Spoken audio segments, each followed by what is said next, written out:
So dear student, we are going to start the lesson number 1, matter in our surrounding, from class 9. So for your better understanding, don't skip the video, do watch every second of this video. You will learn the topic thoroughly, very simply. So here we go. As we looked at our surroundings, we see different things with different shapes, size and color. The air, water, the bicycle, the chair. So anything around us is a matter. The old Indian philosophers classified matter into 5 basic elements: air, earth, fire, sky and water. And they were called as the Panchatattva. And it is believed that every matter is made up of these 5 elements. So now, what are the characteristics of matter? The first characteristic is the particle of matter has the space between them. And secondly, the particles of matter keeps moving.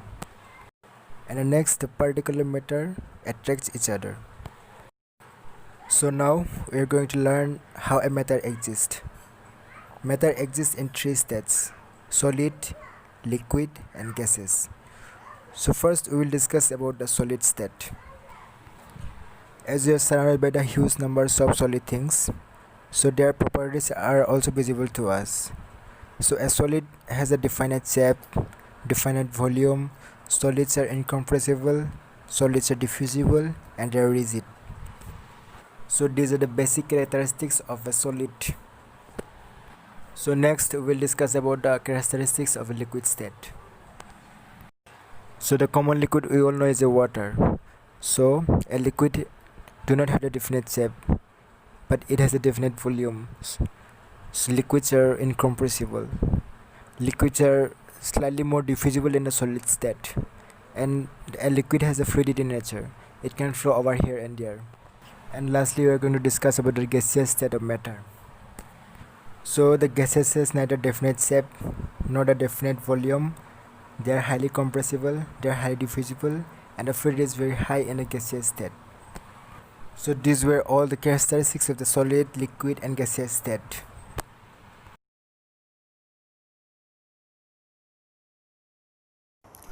Many would have answered yes, no, and some would be confused. Well, a matter can sense its state. The state of solid to liquid and liquid to gas is sensed by heating, and by cooling them, we can get the reverse state. Now, we will discuss the effect of change in temperature. When you heat a piece of ice, it will gain some temperature, and after a while, it will start melting, and finally it gets converted into a liquid. So this is how a temperature causes a conversion of solid ice into a liquid.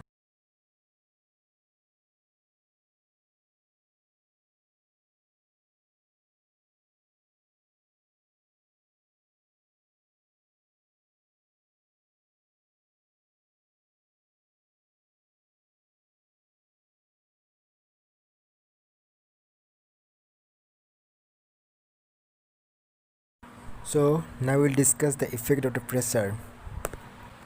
As you know, by heating a ice, it gets converted into a liquid, and then by further heating, the liquid gets converted into a gas.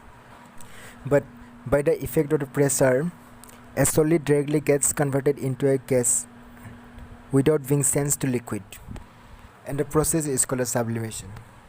So in the diagram you can see the solid is getting converted into a liquid by melting, and a liquid into solid by freezing, and then solid to gas by evaporation, and a gas to liquid by condensation, and solid directly getting to gas by sublimation, and the gas is getting directly to solid by deposition. So this is all because of the effect of the pressure. So students, this is all about today. So next we'll be back with the next chapter. So stay tuned, like, comment, subscribe and don't forget to press the bell icon.